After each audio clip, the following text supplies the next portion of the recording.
अत्यन्तै दुःखद खबर जहाँ चाहिँ 45-47 वर्ष पुगेको अन्दाजी रामेश्वर महतोको चाहिँ घाँटी च्वाट्टै छिनाएर शरीर अर्कोतिर अनि टाउको अर्कोतिर भएको अवस्थामा भेटिएको थियो।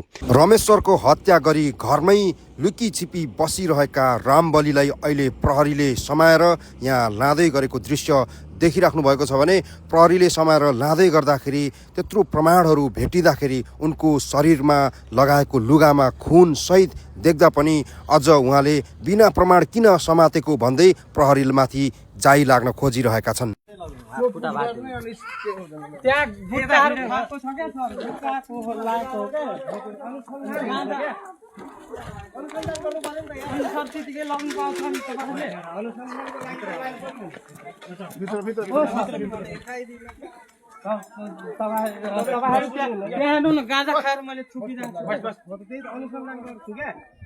ठ्याक्कै यो घटना कसरी घटेछ भन्नुहुन्छ भने हामीलाई स्वयं यहाँका स्थानीयवासी र स्वयं मृतक रामेश्वर महतोको भाइले हामीलाई जानकारी दिए अनुसार बिहानको समयमा जङ्गलमा रुख काटेको आवाज आएछ।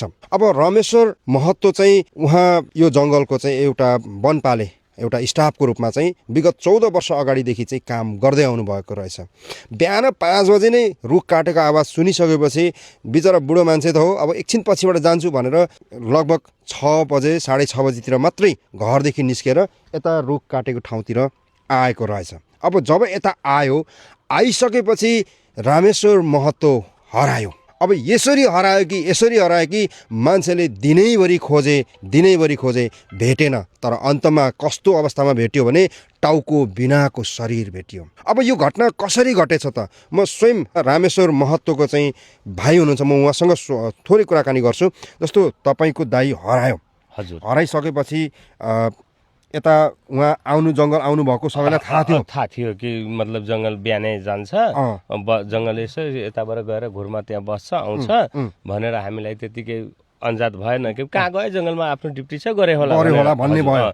अनि घरमा 8 बज्दाखेरि उहाँलाई फोन लगायो, फोन लाग्यो, फोन लागेपछि फोन उठाएनपछि त्यहाँबाट अब किन उठाएन फोन भनेपछि यस्तै गर्दा आधा घन्टा पछि उहाँको मोबाइल स्विच अफ भयो। हजुर, अनि त्यहाँबाट परिजनाले पनि सबै खोज तलासमा फोन भयो, उहाँको घरबाट गर्नुभयो, सबै खोज तलास गर्दा अनि त्यहाँबाट 12-1 बजेसम्म खोज्यो।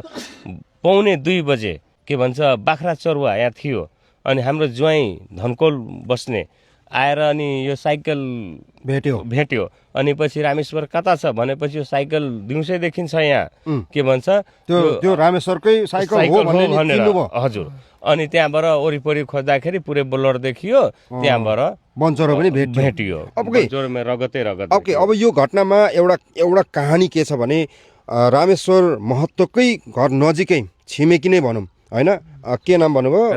रामबली महतो। अब रामबली महतो चाहिँ त्यो दिन नयाँ कपडा लाएर जुत्ता पनि नयाँ लगाएर चिडिक्क भएर चाहिँ घरमा बसेको रहेछ।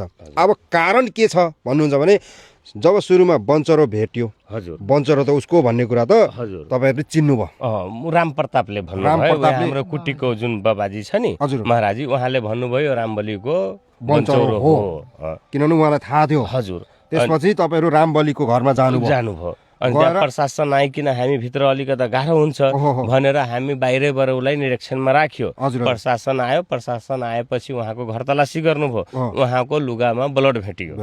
अनि त्यो ब्लड भेटिसकेपछि अझै त्यो रामबली मान्छेले यो त पान परा खाएर थुकेको हो। हजुर, पान परा खाएर खुन होइन भन्यो।